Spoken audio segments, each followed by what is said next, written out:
고전은 문학사를 좀 알고 있으면 문제 풀기가 조금 수월하긴 한데 사실 뭐 수능은 조선시대 쪽이 많이 나오긴 합니다. 일단 예전에 고대 쪽보다는 어디서부터 먼저 보냐면 이제 내신에서는 사실 신라시대 향가가 좀 나오긴 하지만 수능은 이제 거의 안 나오긴 하죠. 이제 원시종합예술에서 나중에 뭔가 이제 고려시대, 고려 백제 신라 이런 쪽으로 이제 시대가 넘어가면서 통일신라 시대에 향가라는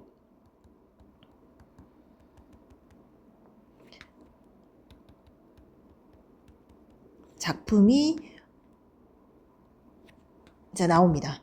통일신라 시대에 향가라는 작품이 나오는데 향가 같은 경우는 이제 처음에는 이야기하기 편하게 소동요 알죠? 선화공주님은 그 노래 있는 거 민요체처럼 사구체로 처음에 나왔다가 사구체는 네 줄입니다. 자 이거를 한 번 더 하면 팔구체 8줄이죠. 그 다음에 19체 두 줄이 추가되는 거죠. 자, 여기에 이 부분에 감탄사가 많이 나오면서 낙구가 있다고 얘기하고 시상이 전환된다고 얘기하죠. 그래서 뭔가 새롭게 뭐 이런 식으로 해서 이제 시상이 전환되고 마무리 짓는 그런 쪽으로 많이 나오는데 이제 향가 같은 경우는 통일신라 시대 아직 한글이 만들어지기 전이고 향찰로 표기가 되었죠. 한자의 그 음과 뜻을 빌려가지고 했는데 향찰로 표기가 되었기 때문에 사실 해석은 굉장히 힘듭니다. 해석이 쉽지가 않습니다. 그렇지만은 몇 가지 그 향가 작품이 정해져 있기 때문에 특히나 19체 쪽으로 많이 나오기 때문에 내신에서는 나오는 게 뭐 제망매가 이런 것들이 나오기 때문에 크게 몇 가지 작품만 이제 외우면 되는 건데 사실 뭐 수능이 잘 안 나오고 그래서 이 정도 선에서만 알고 가면 될 것 같고 이제 통일신라 시대 다음에 이제 고려가 나오죠. 자, 고려는 민중들의 노래 고려 가요. 자, 민중들이 불렀기 때문에 우리말로 썼고 얘는 이제 민요 아리랑 아리랑 아라리요 매음보 삼음보죠. 고려도 마찬가지로 고려 가요도 삼음보고 얘의 특징은 후렴구가 있어요.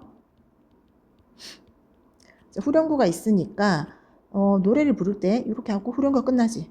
그 다음에 노래가 있고 또 후렴구가 있고 자, 이런 식으로 후렴구가 있기 때문에 연을 나누는 효과가 있어. 그래서 여기 또 얘네들이 그 현대시처럼 여기를 띄워요. 공간을 띄워. 그래서 이런 것들 연을 나눈다 해서 분, 연, 채 또는 분, 절, 채라고 합니다. 자, 그렇게 해서 우리 그 사랑 얘기도 있고 뭐 삶의 애안도 있고 민중들의 노래이기 때문에 작자는 위상이지. 자, 많은 노래가 있는데 후렴구도 있고 그런데 이제 이게 보면 신기한 게 사랑 얘기를 하고 있는데 갑자기 뭐 위증질과 태평성대 갑자기 태평성대 이런 얘기가 나온단 말이야. 어디에? 후렴구에 나온단 말이야. 자, 그런 것들은 원래는 이제 고려 시대에 우리 민중들의 노래 입에서 입으로 전해져 내려오다가 얘가 표기가 되는데 언제 표기가 되냐면 조선시대 궁중의 노래 뭐 중국 악장, 뭐 궁중 노래 이제 여기에 편입이 돼서 여기에 이제 쓰니까 조선시대 때 이제 그때 이제 글로 쓴다고 해야 되나? 이제 문서로 남기는 거죠. 그렇기 때문에 그걸로 들어오면서 편입이 되면서 왕 앞에서 공연을 하기 때문에 그 내용과는 관계가 없는 위증질과 태평성대 뭐 이런 후렴구가 들어갔다고 보면 됩니다. 그래서 조선의 궁중 악장에 이때 글로 쓰여가지고 왕 앞에서 공연을 했다라고 보면 되고 자, 그 다음에 고려가에는 그래서 뭐 가시리, 서경별곡, 뭐 동동 그런 것들, 청산별곡 뭐 이런 것들이 있죠. 자, 그렇지만 또 수능에 그렇게 많이 나오지는 않습니다. 자, 그 다음에 이제 중요한 거는 조선시대. 자, 조선 전기가 있고 자, 후기가 있지. 자, 고려 말에 뭐가 나타나기 시작하냐면 시조가 나타납니다. 시조는 양반들의 문학이죠. 시조가 나타나는데 그게 굉장히 융성한 시절이 바로 조선 전기. 조선 전기 시조는 몇 줄? 초장, 중장, 종장.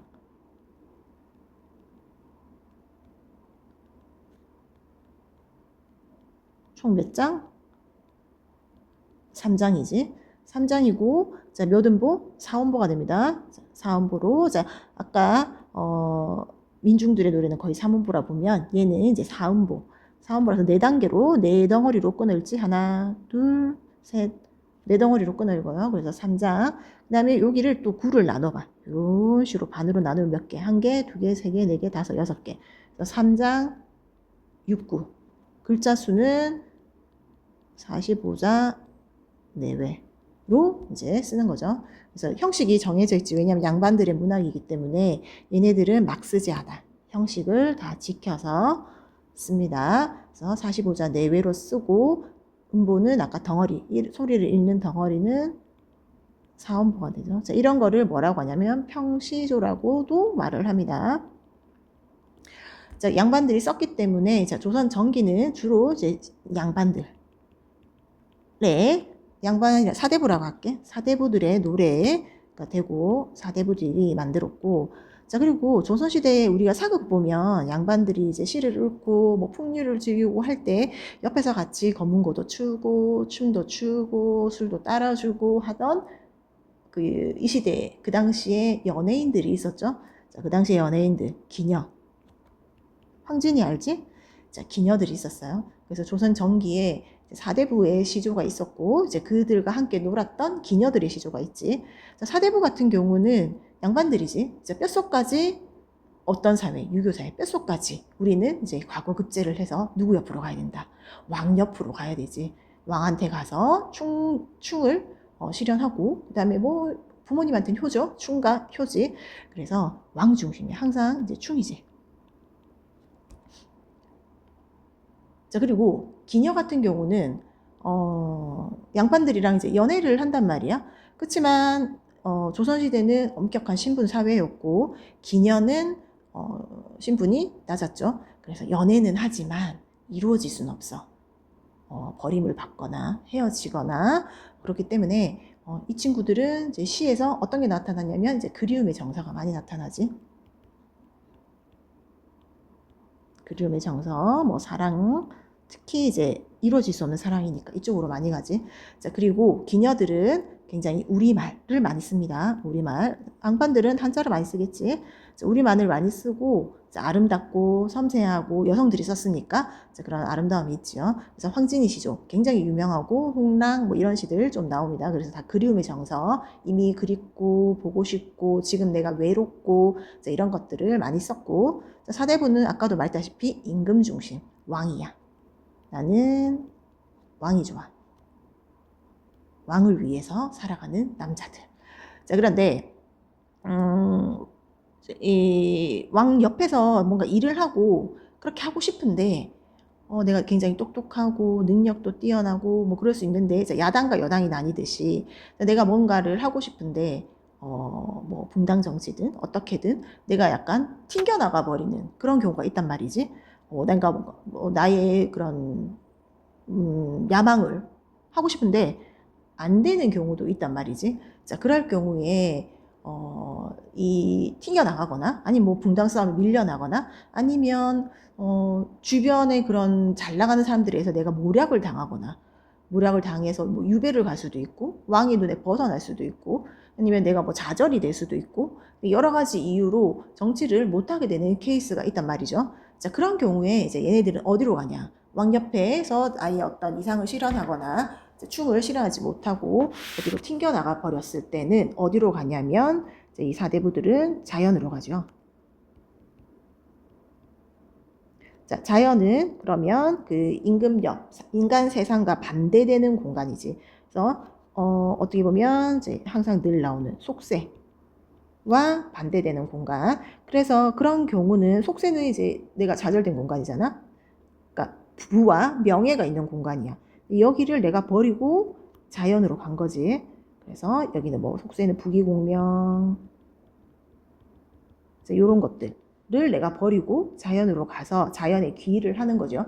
그래서 자연에 뭐 자연에 숨어서 자연을 즐기고 사는 뭐 그래서 은일이라는 말도 쓰고 자연에 숨어 있는 어떻게 보면은 세상을 나오지 않는 이런 말도 쓰기도 하고 그 다음에 뭐 풍류를 즐긴다라고 얘기도 하고 자연 속에서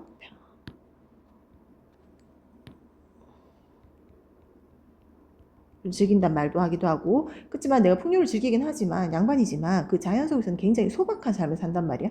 풋나물도 먹고 막걸리도 마시고 그다음 초가집에서 지내고. 자, 이렇게 풍류를 즐기긴 하지만 굉장히 소박하게 지내는, 자, 그런 거라서 안빈낙도라는 말도 많이 쓰죠. 안빈낙도. 자, 이런 것들. 자, 그래서 자연 속에서 지낸단 말이야. 그래서 자연에서 속세를 벗어나서 속세와 뭐 아이야 살이 문을 닫아라 세상 사람들이 알까 하노라 뭐 이런 말도 나오고. 그래서 속세와 단절해서 자연 속에서 사는 거야.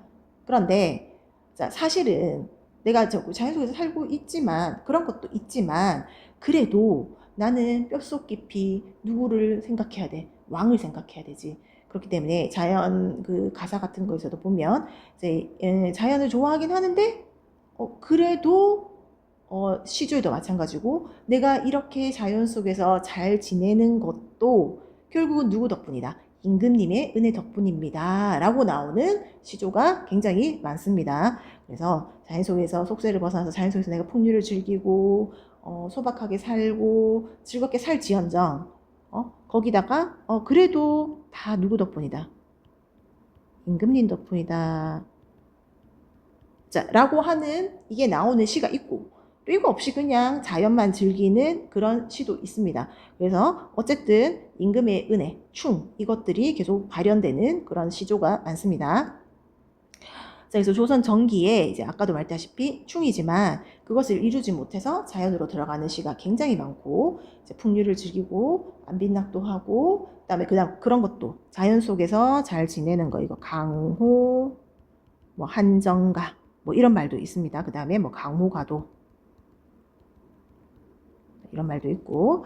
자, 그랬을 때 자, 이거는 시조인데 자, 여기 자, 조선시대에 시조가 굉장히 유용했고. 자, 근데 이제 세 줄로 이렇게 쓰는데 세 줄로 내 마음을 모두 적을 수가 없어.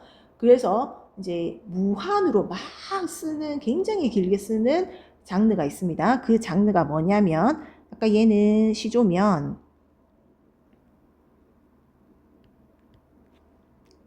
하나가 더 있다. 자, 얘는 가사. 자, 가사는 길이 제한이 없어요. 무제한입니다. 마찬가지로 얘도 사음보. 여기도 똑같아. 자연을 즐기는 거, 그 다음에 뭐 충, 임금에 대한 은혜, 임금을 그리워하는 거, 자, 그런 게 많은데, 이제 유명한 가사로 대표적인 가사가 정철이 있는데, 자, 정철은 충, 신, 연, 주, 지, 사를 예, 대표적인 작가입니다. 충신연주지사, 충신은 임금에게 충하는 신하잖아.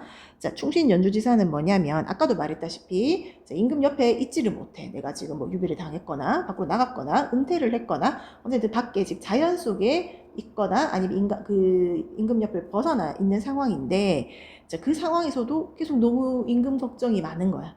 밤낮으로 임금 걱정을 하고 다시 또 임금 곁에도 가고 싶고. 그래서 사실은 충신에서 임금과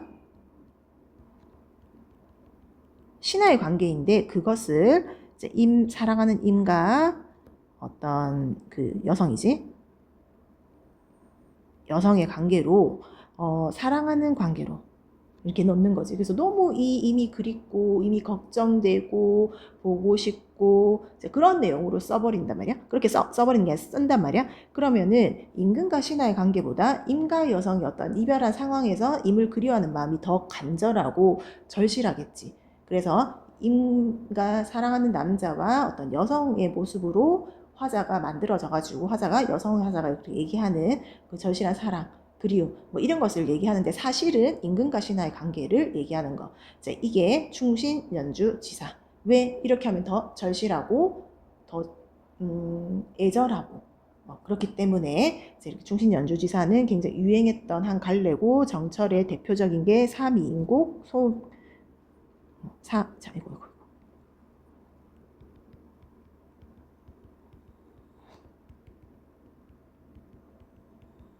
이게 있죠. 그래서 님을 그리워하고 있는 그런 가사가 있고 자, 이렇게 조선시대는 형식을 지켜서 뭔가 나왔다고 하면 이제 조선 후기를 나누는 기준은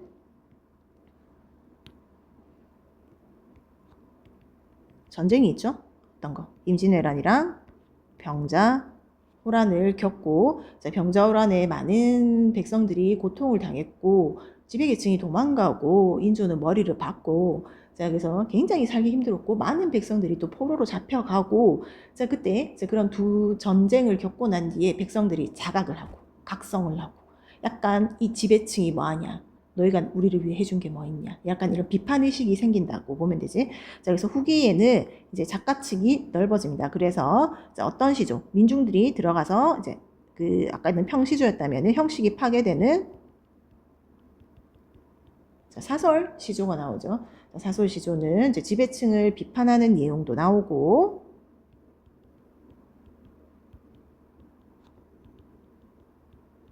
또는 평민들의 그런 애환 뭐 많이 나오지. 그 다음에 뭐 해악이라고도 얘기도 하지. 어떤 평민들의 힘든 삶을 웃음으로 승화시키는 거, 이런 것들 다양하게 나오는데, 사설 시조는 보통 초장, 중장, 종장에서 이게 많이 길어지지. 또는 여기도 길어지기도 한데 중장이 많이 길어지고, 그래도 요 앞에 요거는 세자 정도는 지키지. 초장 시조와 비슷하게 앞쪽에 종장의 첫 글자는 세 글자, 이건 좀 지켜지죠. 사설 시조가 있는데 얘네들은 이제 민중들의, 그래서 작자 미상이지. 왜냐하면 백성들이 지었으니까. 이런 사설 시조가 많이 유행을 하고, 그 다음에 가사도 굉장히 많이 다양하게 나와요. 가사도 여전히 가사가 있는데, 뭐 가사, 기행가사, 뭐 이런 다양한 가사들이 나온다고 보면 돼. 가사는 여전히 있고, 그래서 이제 전체적인 흐름은 이렇게 되고, 여기서 이제 많이 나오는 게 이제 조선 전기와 후기 쪽, 이쪽에 시가 많이 나오는데, 조선 전기는 아까도 말했다시피 충 아니면 이제 자연 이쪽으로 가면 되고, 가사는 길이가 무제한으로 길어지는 거. 물론 정철도 있고, 그 허난설원, 허균의 누나 허난설원의 뭐 규원과 같이 여성들의 노래, 여성들이 그 힘든 애환, 이런 것들을 또 부르는 가사도 있고 그래요. 그래서 뭐 충신 연주지사만 있는 건 아니고, 대표적으로 정철이 워낙 유명해서 언급을 했습니다. 그래서 약간의 이 정도의 그런 흐름만 알고, 사실 뭐 고려 가요 정도랑 그 다음에 시조와 가사, 이 흐름만 좀 알고 작품을 보면은 그래도 좀 이해하기 편할 것이고, 그리고 단어들, 중요한 단어들, 고려 시조 쪽에서 나오는 고전 단어들, 이런 것도 좀 암기해주면은 해석하기가 편합니다. 그리고 속세 같은 경우 이제 갑자기 생각이 나서 얘기하는데, 이제 부기공명 이런 것들, 속세 원리하는 거, 홍진 되게 많이 나오는 홍진, 붉은 논지인데 사실 홍진은 속세를 얘기하는 단어로 굉장히 많이 나오니까, 이런 거는 홍진 나오면 속세구나, 부정적인 화자가 멀리하는 세상과 단절되는 속세를 얘기하는구나, 그런 식으로 좀 기억을 하고 시조를 보면은 해석하기가 굉장히 편합니다.